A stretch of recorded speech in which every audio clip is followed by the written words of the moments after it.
Assalamualaikum warahmatullahi wabarakatuh. Alhamdulillahi rabbil alamin wa bihi nasta'in wa ala umurid dunya waddin wassalatu wassalamu ala asrafil anbiya'i wal mursalin Sayyidina Muhammadin sallallahu alaihi wasallam.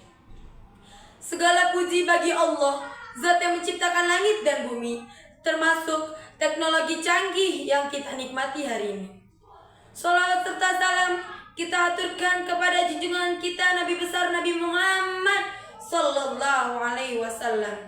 Teladan sepanjang zaman yang akhlaknya lebih mulia daripada followers siapapun. Yang saya hormati para dewan juri yang penuh kebijaksanaan, dan yang saya hormati Bapak Ibu Dewan Guru yang penuh inspirasi, serta teman-teman sekalian yang insya Allah selalu update tapi tetap beradab.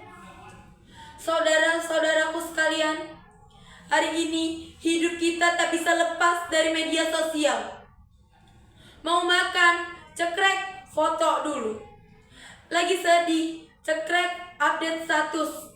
Ada berita, cekrek, forward dulu, meski itu belum tentu benar. Zaman ini dikenal sebagai era digital, tapi juga disebut era diskusi akhlak. Karena banyak coba lihat fenomena berikut ini.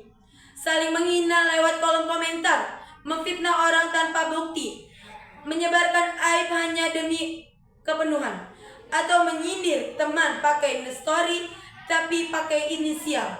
Padahal semua orang tahu siapa yang dimaksud. Nah, kalau Rasulullah masih hidup dan punya media sosial, kira-kira akunnya isinya apa ya? Tentu bukan sindiran, hoax, atau prank, tapi dakwah, kasih sayang, dan akhlak mulia. Al-Quran memberi kita panduan jelas dalam berinteraksi, termasuk dalam ruang maya. 1. Mengolok-olok orang lain, mencari kesalahan orang lain, bergunjing. Allah berfirman, Quran Surat Al-Hujurat ayat 11. Wahai orang-orang yang beriman, janganlah suatu kaum mengolok-olok kaum yang lain, karena boleh jadi mereka yang mengolok-olok itu lebih baik daripada mereka yang mengolok-olok.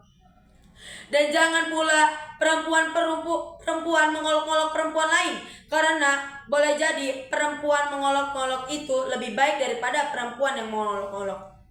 Panggilan adalah panggilan fasik setelah beriman. Siapa yang tidak tertobat, maka itulah orang zalim. Allah Subhanahu wa ta'ala, wahai orang yang beriman, jika seorang fasik datang kepadamu membawa berita penting, maka telitilah kebenarannya, agar jika kamu tidak mencelakakan suatu kaum karena ketidaktahuanmu, yang berakibat kamu menyesal perbuatan itu. Ayat ini sangat cocok dengan fenomena box dan hoax dari berita palsu yang berseliweran dan timeline kita hari ini. Nabi Muhammad SAW bersabda, barang siapa yang beriman kepada Allah dan hari akhir, hendaklah berkata yang baik atau diam. Hadis riwayat Bukhari dan Muslim. Dulu yang dijaga adalah lisan, sekarang tambah satu lagi, jempol, karena jempol kita bisa jadi saksi pahala atau saksi dosa. Para ulama dahulu sudah memberi peringatan.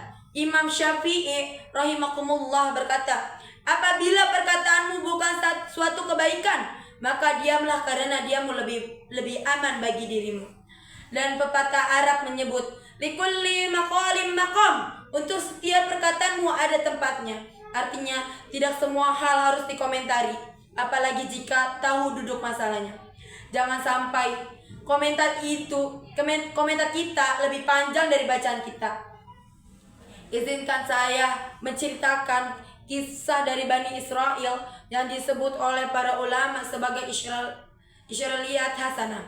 Ada seorang ahli ibadah yang rajin sholat, puasa, dan amal kebaikan. Namun ia suka merendahkan orang lain yang dianggapnya tidak selevel iman dengannya. Allah menurunkan wahyu kepada seorang kita kala itu. Katakan kepada si ahli ibadah itu, aku menerima amal yang lain yang ia hina, dan aku menolak amal ibadahnya karena kesombongannya. Subhanallah. Apa artinya? Ibadah dan amal baik bisa gugur jika kita sombong dan lisan atau jempol menyakiti orang lain.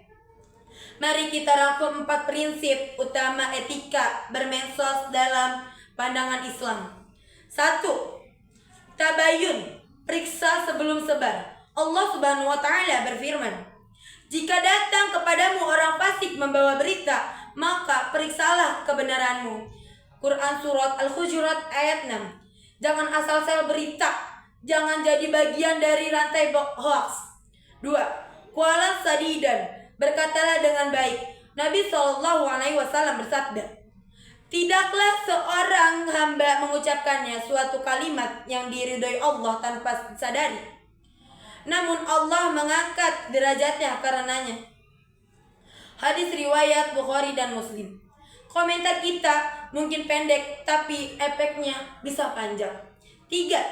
Jaga privasi atau kehormatan sesama. Rasulullah SAW bersabda, barang siapa yang menutupi aib saudaranya, maka Allah akan menutupi aib di dunia dan di akhirat. Hadis riwayat Muslim. Jangan jadi manusia yang senang mengungkap aib hanya demi like dan face. 4. Jadi penebar kebaikan. Gunakan medsos sebagai ladang amal. 1. Share dakwah. 2. Motivasi. 3. Doa dan inspirasi. Sebab kebaikan yang kita tulis, insya Allah akan terus mengalir pahalanya.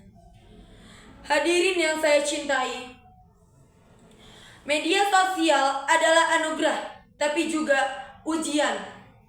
Jika kita bijak menggunakannya, maka ia menjadi ladang pahala. Namun, jika digunakan sembarangan, ia menjadi catatan dosa. Ingatlah, dulu mulutmu harimaumu, kini jempolmu bisa jadi nerakamu. Mari kita jadikan media sosial sebagai tempat berdakwah, bukan berdusta. Sebagai alat menyambung silaturahmi, bukan menyulut pemusuhan. Semoga Allah menjadikan kita pribadi yang beretika, baik di dunia nyata maupun di dunia digital. Terima kasih atas perhatiannya yang luar biasa. Mohon maaf jika ada salah kata. Semoga pidato ini tak hanya didengar, tapi juga direnungkan. Wassalamualaikum warahmatullahi wabarakatuh.